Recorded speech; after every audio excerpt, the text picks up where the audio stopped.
que o mestre queda claro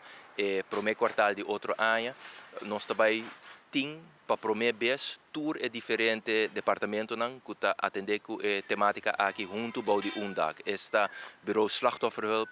Family Justice Center e vertrouwensarts não, pero também jeugd en zedenpolitie. E de forma aqui por atender na melhor maneira que tipo de caso não aqui pues ora caso sosode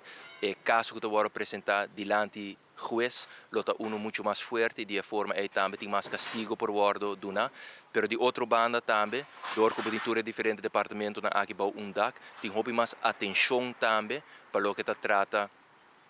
vítima não e de passo não que o governo atuma e que nós está sumamente satisfeito com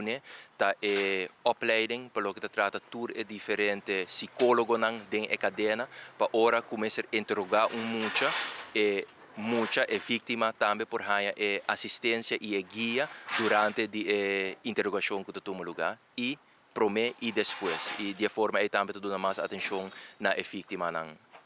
para o que trata de delito na aqui. Nós somos sumamente satisfeitos de que avança não. Nós temos uma explicação ampla também de desenvolvedor do projeto aqui. Também ela indica que está indo segundo plano e ela queda claro seguro na tempo para dentro de pouco, para o meu quartal de outro ano, em todo caso, Family Justice Center, Jeugd en Zedenpolitie, e Bureau Slachtofferhulp e Vertrouwensarts, que também é uma iniciativa que para o meu besta agora aqui, país Aruba, tem forensic arts, pues nós somos sumamente satisfeitos com o desenvolvimento aqui que nós podemos fazer. Nós estamos agradecidos com a invitação aqui com o Ministro de Assuntos Sociais e Justiça assim na nós, junto com o parlamentário que é Erasmus, nós estamos aqui e nós estamos eigenlijk é hardware de tudo o qual trata abuso de muita geweld, huisgeweld aqui nanta wordt concretizado. A ideia está naturalmente para nós como maior, seguramente cuida-nos